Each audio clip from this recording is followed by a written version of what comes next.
Anak 14 tahun yang dikenal cerdas itu dihabisi ayah dan neneknya dengan sebilah pisau di Lebak Bulus, Jakarta.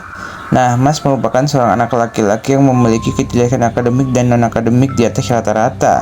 Selain langganan juara, ia juga merupakan siswa akselerasi, sehingga saat umurnya 14 tahun, ia sudah duduk di bangku SMA kelas 1. Mas lahir di keluarga yang memang berpendidikan. Ayahnya APW 40 tahun merupakan dosen di salah satu kampus swasta. Sedangkan ibunya 40 tahun merupakan seorang pengurus masjid di sekitar tempat tinggal mereka. Selain tinggal di keluarga yang berpendidikan secara ekonomi, keluarga Mas juga berkecukupan. Mereka tinggal di sebuah rumah di kawasan Lebak Bulus, Jakarta Selatan bersama sang nenek RM 69. Diketahui juga keluarga ini memiliki beberapa bisnis, di antaranya jual beli properti. Di mata para tetangganya, keluarga ini dikenal baik, aktif dalam kegiatan bermasyarakat dan dermawan, membantu para warga yang sedang mengalami musibah. Namun siapa sangka, keluarga cemara yang dibangun oleh HPB berakhir mengerikan. Sabtu 30 November 2024 sekitar pukul 1 dini hari, Mas mengambil pisau di dapur dan masuk ke kamar kedua orang tuanya di lantai 2. Lalu tanpa ampun ia menusuk kedua orang tuanya dengan brutal. Ayahnya langsung terkapar bersimbah darah, sedangkan ibunya berteriak meminta bantuan. Juga tidak luput dari serangan anak kandung kebanggaan mereka itu loh. Lara mendengar suara gaduh, sang nenek menghampiri kamar tersebut dan malangnya beliau juga berakhir ikut dihabisi oleh Mas. Nah, sang ibu berteriak dan dikejar Mas hingga sampai ke gerbang. Beruntung M berhasil melompati pagar dan terus berteriak sehingga mengundang perhatian para tetangga. Melihat tetangganya mulai bangun dan bermunculan, Mas segera melarikan diri ke arah taman di kawasan rumahnya dan mencari lokasi yang gelap dan tertutup untuk bersembunyi. Namun seorang satuan komplek sempat melihat gerak-gerik mencurigakan Mas dan segera mengamankannya. Sementara itu warga yang menghampiri rumah tersebut mendapati APB dan RM dalam keadaan tewas bersimbah darah. Sedangkan M dalam keadaan kritis namun masih sadar sambil mengadu kesakitan. M segera dibawa ke rumah sakit Fatmawati untuk dirawat. Saat diperiksa, APB dan RM mengalami luka tusuk parah di bagian leher, punggung, lengan, dan perut. Sementara M mengalami luka tusuk di bagian punggung, lengan, dan bagian wajah.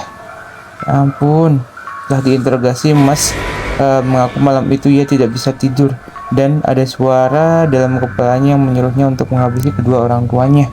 Mas menjawab pertanyaan para petugas dengan lancar, sopan, dan tidak emosional seperti orang depresi.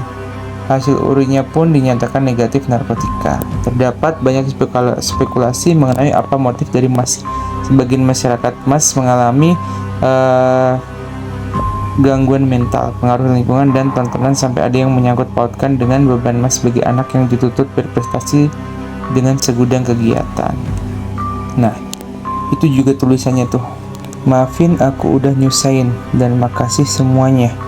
Seperti kalian aku juga bakal bantu orang banyak. Terima kasih semuanya. Saya sekarang sehat-sehat saja. Ini tulisan dari Mas ya.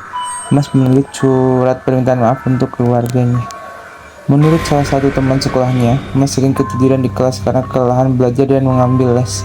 Selain itu, menurut salah satu netizen yang mengaku memiliki kerabat yang mengenal Mas, sebelum kejadian Mas sempat mengeluhkan tentang jadwal belajarnya yang begitu padat, padahal ujian baru akan dilaksanakan beberapa hari lagi. Namun, hingga hari ini belum ada rilis resmi dari tim psikologi kepolisian mengenai apakah ada hubungan antara tekanan dari kedua orang tuanya terhadap tindakannya itu.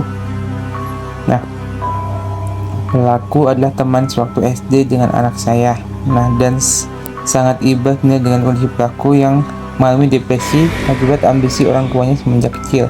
Bayangkan saja tuh, saat pelaku masih duduk di bangku SD kelas 4, dia sering tertidur di kelas.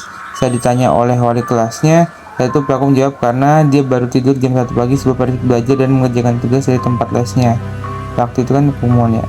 Nah, sedang tekanan dari orang tuanya, pelaku harus jadi anak pintar, harus masuk sekolah negeri seperti jejak dua orang tuanya yang berlatar belakang lulusan Univ Negeri di Depok. Nah, anak saya kebetulan berteman dan ada kontak WA-nya. Kemarin sorenya si pelaku masih menggah tulis di WA seperti ini. Gue baru sampai rumah udah disuruh belajar lagi, padahal ujian masih hari Selasa. Bisa disimpulkan sedikit dengan menarik track record masalah di waktu SD sama unggahan status web pelaku yang sorenya seperti apa. Terlepas dari rilis polisinya nanti, dari alasan maupun tipe hukuman yang diterima oleh Mas, kita bisa menarik banyak pelajaran hidup dari kejadian tragis ini. Bagi yang memiliki tambahan informasi, boleh dong komen di bawah ya. Komen-komen aja guys. Nah ini seru banget. Full videonya bisa cek di YouTube aku di Anggit Gaming Series. Jangan lupa like, subscribe, dan komen. Aku suka. Terima kasih.